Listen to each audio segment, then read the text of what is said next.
कैकेयी के माथे पर मंथरा बैठी न होती तो राम का वनवास नहीं हुआ रहता, लेकिन राम का वनवास हुआ रावण के वध के लिए। तो मैं भी ये मानता हूँ कि यदि बक्सर में भी अगर 5 साल का वनवास हुआ है तो किसी न किसी रावण का वध होगा। पूछ लीजिए आरा में बीजेपी वालों से, आर.के. सिंह किसी को लगाते थे क्या? जो बीजेपी के नेता किन किन चीज़ों में व्यस्त रहते थे, जो लोगों का फ़ोन नहीं उठाते थे, आम लोगों से मिलते नहीं थे। इस बार फिर टिप्स दिया गया है आरएसएस के द्वारा। जब एनडीए की सरकार जब बनी थी इससे पहले वाले में, नित्यानंद राय ने अपने 4-5 चहेतों को, खास लोगों को बिहार सरकार में मंत्री बनवाया था। पनोरमा ग्रुप, जो सोचता है वो करता है, आपके अपने सपनों का आशियाना। नमस्कार, एक बार फिर से आप सभी दर्शकों का भारत लाइव पे बहुत बहुत स्वागत है। चर्चा गरम में चर्चा करने के लिए हम बैठे हैं। बिहार में 6 सीटों पर हुए एनडीए गठबंधन को भारी नुकसान पर अब भारतीय जनता पार्टी समीक्षा बैठक कर रही है। और इस समीक्षा बैठक में जब बैठक करके निकल रहे हैं वहाँ के कई जो दिग्गज नेता जो इन 6 सीटों में गए थे चुनाव प्रचार प्रसार करने, तो उन्होंने कई बातें कहनी शुरू कर दी है। मिथिलेश तिवारी की अगर बातचीत की जाए, बक्सर लोकसभा सीट से उनको दिया गया था टिकट, लेकिन वहां पर सुधाकर सिंह बाजी मार गए आरजेडी से। और अब सुधाकर सिंह जब बाजी मार गए हैं तो जब सवाल किया गया है मिथिलेश तिवारी से कि भाई आप लोग तो वहां पर बड़ी तैयारी कर रहे थे, आप कह रहे थे कि वाराणसी और जो राम और जो अयोध्या है उसके तर्ज के आधार पर बक्सर में भी बड़ा बदलाव हम करेंगे, तो भाई आखिरकार क्यों ऐसा हुआ कि आप लोगों को हार का सामना करना पड़ा? तो अब मिथिलेश तिवारी का ये बयान है कि कैकेयी और मंथरा ने खेल बिगाड़ा है, उसको ढूंढने के लिए जा रहे हैं बक्सर में। कौन है कैकेयी और मंथरा, किसके बारे में चर्चा कर रहे हैं?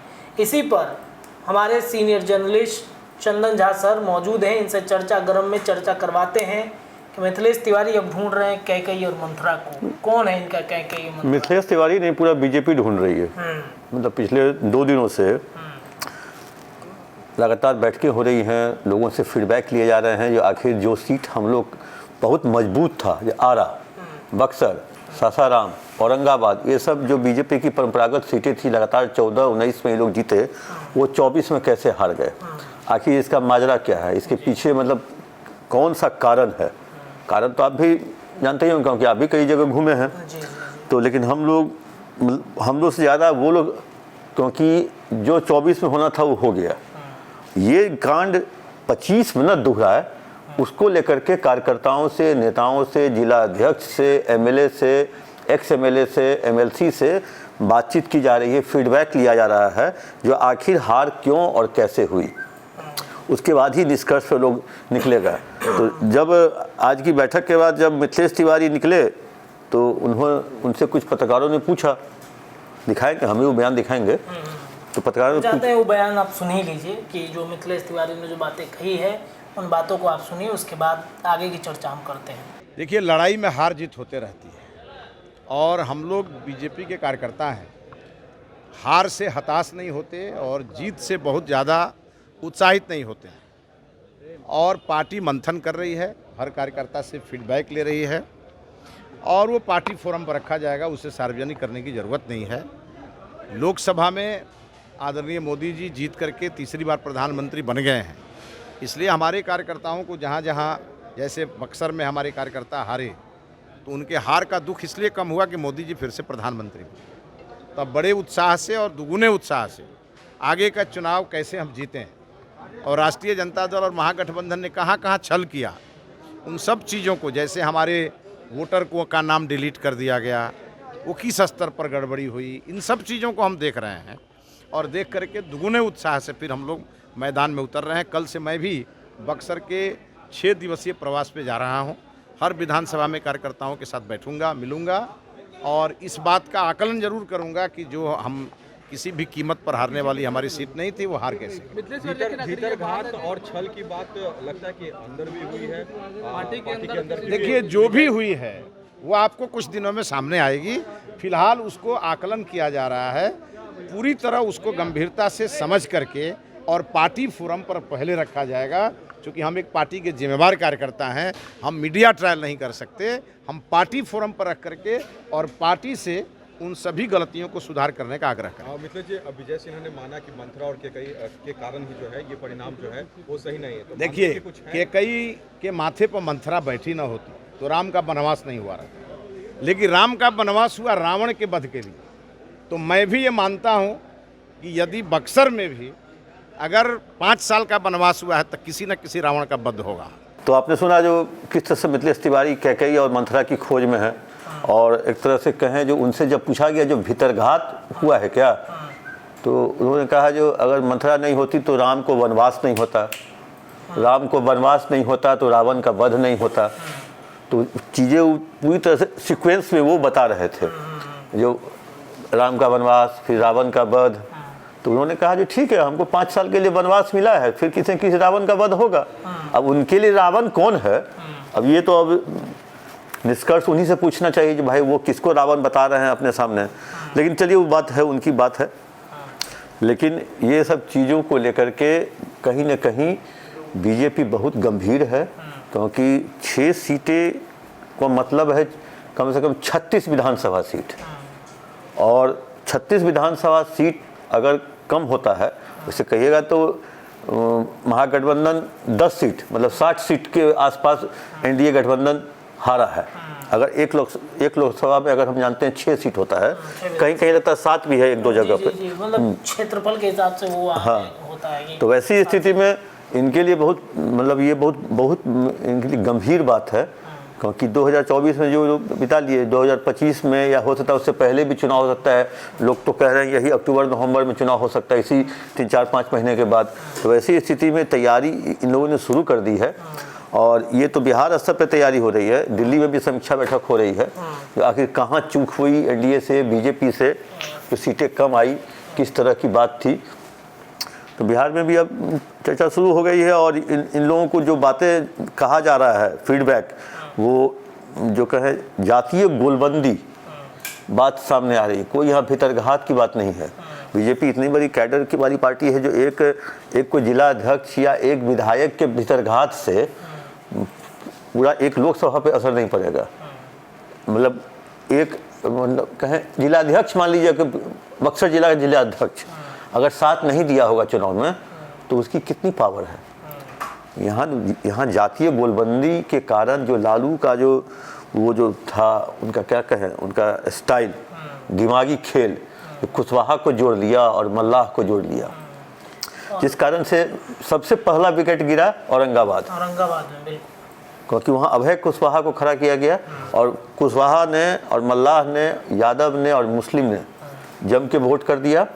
और वहाँ भी उनके साथ, क्योंकि एक चीज़ तो है, ये कहीं ना कहीं भीतरघात की बात तो है, क्योंकि कुछ जगहों पे तो उस सांसद से लोग नाराज़ थे, उनके एटीट्यूड प्रॉब्लम, उन लोगों से मिलना नहीं, फ़ोन नहीं उठाना, और ये बातें आपने शायद ऑर्गेनाइजर में जो आरएसएस का जो अंग्रेजी वाला पत्र है, ये तो ऑर्गेनाइजर में भी आया है, जो बीजेपी के नेता किन चीज़ों में व्यस्त रहते थे, जो लोगों का फ़ोन नहीं उठाते थे, आम लोगों से मिलते नहीं थे।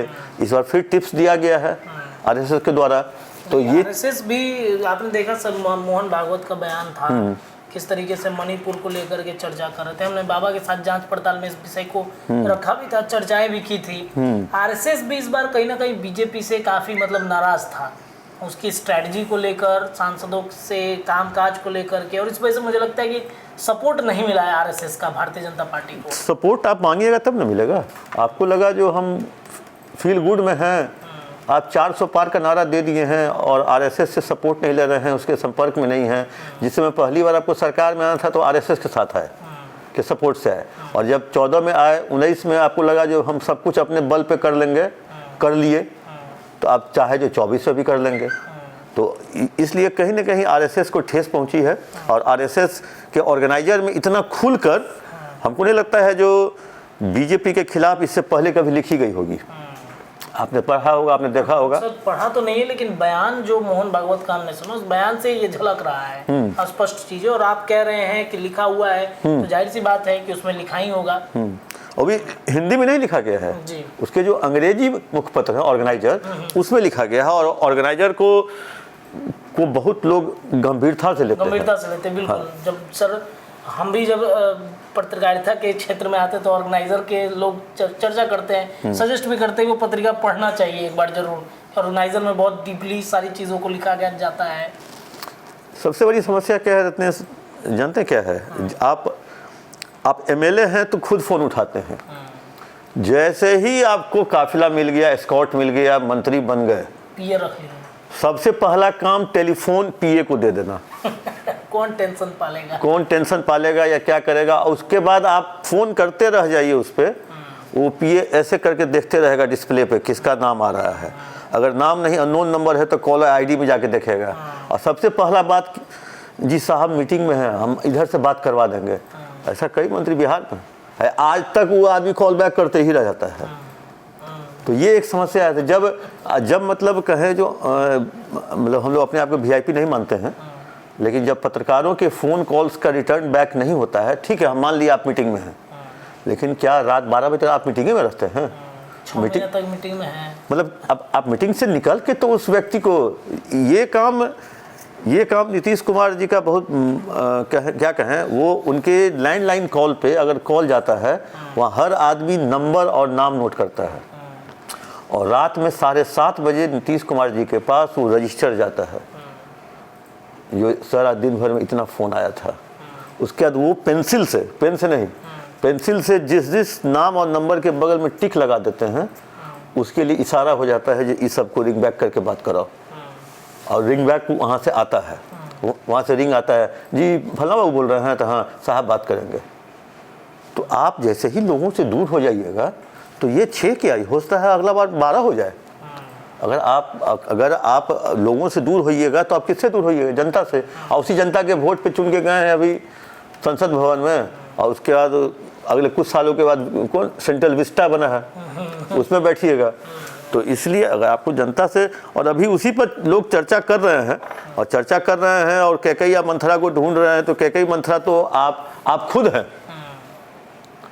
काहे के लिए कैकई मंथरा को, अयोध्या रामायण को और कैकई मंथरा को? आप लोगों से मिलिएगा नहीं, लोगों से बात कीजिएगा नहीं, लोगों को फ़ोन उठाइएगा नहीं। जिला कार्यकर्ता है या आपके प्रदेश का कार्यकर्ता है, आपके मंडल कार्यकर्ता है, उससे आप ठीक से बात कीजिएगा नहीं। जाके पूछ लीजिए आरा में बीजेपी वालों से, आर.के. सिंह किसी को लगाते थे क्या? आर.के. सिंह तो एक बयान दे दिए थे कि हम नहीं भी जाएंगे क्षेत्र में तो लोग हमको जिता देगा। यही हाल सुशील सिंह का था, आप जाके पूछ लीजिए औरंगाबाद में। ठीक है, शिवेश राम का ये हाल नहीं था, अब वहाँ पे कास्ट कॉम्बिनेशन हो गया कुछ ऐसा। वहाँ मतलब कहे जो एक नहीं होता है, जो आंधी का स्पीड की सूचना आती है मौसम विभाग से, जो अगले कुछ घंटों में 80-90 किलोमीटर प्रति घंटे की रफ्तार से हवा चलेगी।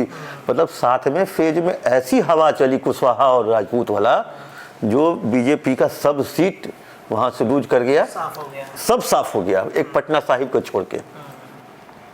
तो एक हवा चली कुशवाहा, उसी हवा को अब रोकने में बीजेपी लगी हुई है। या तो आप लोग चर्चा किए ही होंगे, उपेंद्र कुशवाहा को कुछ अच्छा सा तवज्जो देकर के नवाजा जाएगा। कुशवाहा के बारे में चर्चा तेज है, और देखिए क्या फैसला होता है। ये तो भारतीय जनता पार्टी एनडीए गठबंधन फैसला करेगी, लेकिन उनके नाम की चर्चा तेज है, क्योंकि कुशवाहा के बड़े चेहरे चाहिए एनडीए गठबंधन को। सम्राट चौधरी से नहीं हो पा रहा है, कई लोग नाराज हैं उनसे। कहा जा रहा है कि सम्राट चौधरी गुट एक बना हुआ है, जो अपना मतलब भारतीय जनता पार्टी के अंदर अपना सब कुछ काम कराना चाहते हैं वो लोग। और इस वजह से देखिए वहाँ पे पहले चलता था इनका सुशील मोदी जी का। सुशील मोदी जी अब नहीं रहे इस दुनिया में। बाद में उसको टेक ओवर कर लिए नित्यानंद राय। जब एनडीए की सरकार जब बनी थी, इससे पहले वाले में नित्यानंद राय ने अपने 4-5 चहेतों को, खास लोगों को बिहार सरकार में मंत्री बनवाया था, जिसमें जीवेश मिश्रा, रामसूरत राय जैसे कई लोग थे। अब फिर आ गया है सम्राट चौधरी गुट। अब मात्र गुट यही है, इन्हीं का है, और तो अभी कोई उतना कद्दावर दिख नहीं रहे हैं बीजेपी में बिहार में भी। और आज तो सुबह से आपको भी, हमको भी, बाबा को भी कई सुबह से फ़ोन कॉल्स आ रहे हैं। अब फ़ोन कॉल्स में क्या पूछता है अगला आदमी कि सम्राट चौधरी को हटाया जा रहा है। हाँ, यही क्वेश्चन लोग पूछ रहे हैं, जो सम्राट चौधरी को हटाया जा रहा है क्या। और हम लोग जानते हैं जो आदमी क्या सुनना चाहता है। उसके बाद फिर वो आदमी पूछता है किसका चांस है। तो हम लोग अभी बाबा ही के पास फ़ोन आया था, बाबा जान रहे थे जो अगला आदमी क्या सुनना चाहता है, उसी मुताबिक बाबा ने उसको जवाब दे दिया। लेकिन एक चीज़ तो तय है, मतलब एक व्यक्ति दो पद की यहाँ नहीं है आपको बीजेपी में, तो आज न कल हो सकता है, इसी सप्ताह कहें, इसी माह कहें, मतलब एक पद इनको त्यागना पड़ेगा। अब इनकी इच्छा पे है या केंद्र की इच्छा पे है, कौन सा। लेकिन अभी समीक्षा बैठक चल रही है और भविष्य को देखते हुए ये जो समीक्षा बैठक है कहें जो बहुत ज़रूरी है बीजेपी के लिए। आखिर अब क्या पता जो इस चीज़ों को समीक्षा बैठक में लोग लाते हैं कि नहीं लाते हैं, क्योंकि इनको अग्नि परीक्षा भी देनी है 2025 में। तो वैसी स्थिति में बीजेपी के नेताओं का कार्यकर्ता से दूर जाना, जनता से दूर जाना एक मुख्य कारण हो सकता है। और कोई भीतरघात नहीं हुआ है कहीं भी। बीजेपी एक महासमुद्र है और समुद्र में से याद होगा तेज प्रताप ने कहा था रघुवंश बाबू के लिए, जो ऑलरेडी समुद्र है, एक लोटा पानी मतलब राज निकाल लेने से कुछ, हाँ, तो वही हाल है बीजेपी का। बीजेपी महासमुद्र है जिसकी केंद्र में सरकार है, 293 एनडीए को आया है, उसके बावजूद भीतरघात जैसा शब्द बीजेपी के लिए अच्छा नहीं लगता है। भीतरघात होने का चांस नहीं है, केवल वही है लोगों से दूरी, लोगों से दूरी, यही है बीजेपी की असली कमी। इसी को लेकर के अब देखते हैं क्या आता है, आउट क्या होता है, क्योंकि अब वो नहीं होता है जो जब लोगों को अपने पे पड़ता है तो वो दूसरे वाले पे ठीकरा फोड़ता है। अब आपने काम नहीं किया, आपने लोगों से मिला नहीं, लोगों से मिले नहीं और कह रहे हैं भीतरघात। चर्चा चल रही है, चर्चा चलेगी, अभी 1-2 दिन और चलेगी। चलिए, चर्चा गर्म है, समीक्षा बैठक चल रही है और मंथरा कैकेयी की खोज में भारतीय जनता पार्टी के दिग्गज नेता अपने अपने क्षेत्र में निकल गए हैं। किसने भीतरघात कर दिया, किसने लंका को डहाने की कोशिश की, तमाम चर्चाओं पर इस वक्त भारतीय जनता पार्टी के अंदर मीटिंग और गहमा गहमी तेज है। इस खबर में इतना ही, लेकिन चर्चा गर्म के साथ अन्य भी चर्चाएं भारत लाइव पर लगातार जारी हैं। बहुत बहुत धन्यवाद। पनोरमा ग्रुप, जो सोचता है वो करता है। अगर ये वीडियो पसंद आई और वह बिहार के राजनीति और बिहारियत से सरोकार रखेनी तो सब्सक्राइब बटन दबा के चैनल के सब्सक्राइब कर ली। ओजे एगो घंटी बा, ओकरा बटन दबा देला से कुल सटीक और मारक खबर रुआ मुफ्त में मिल जाई।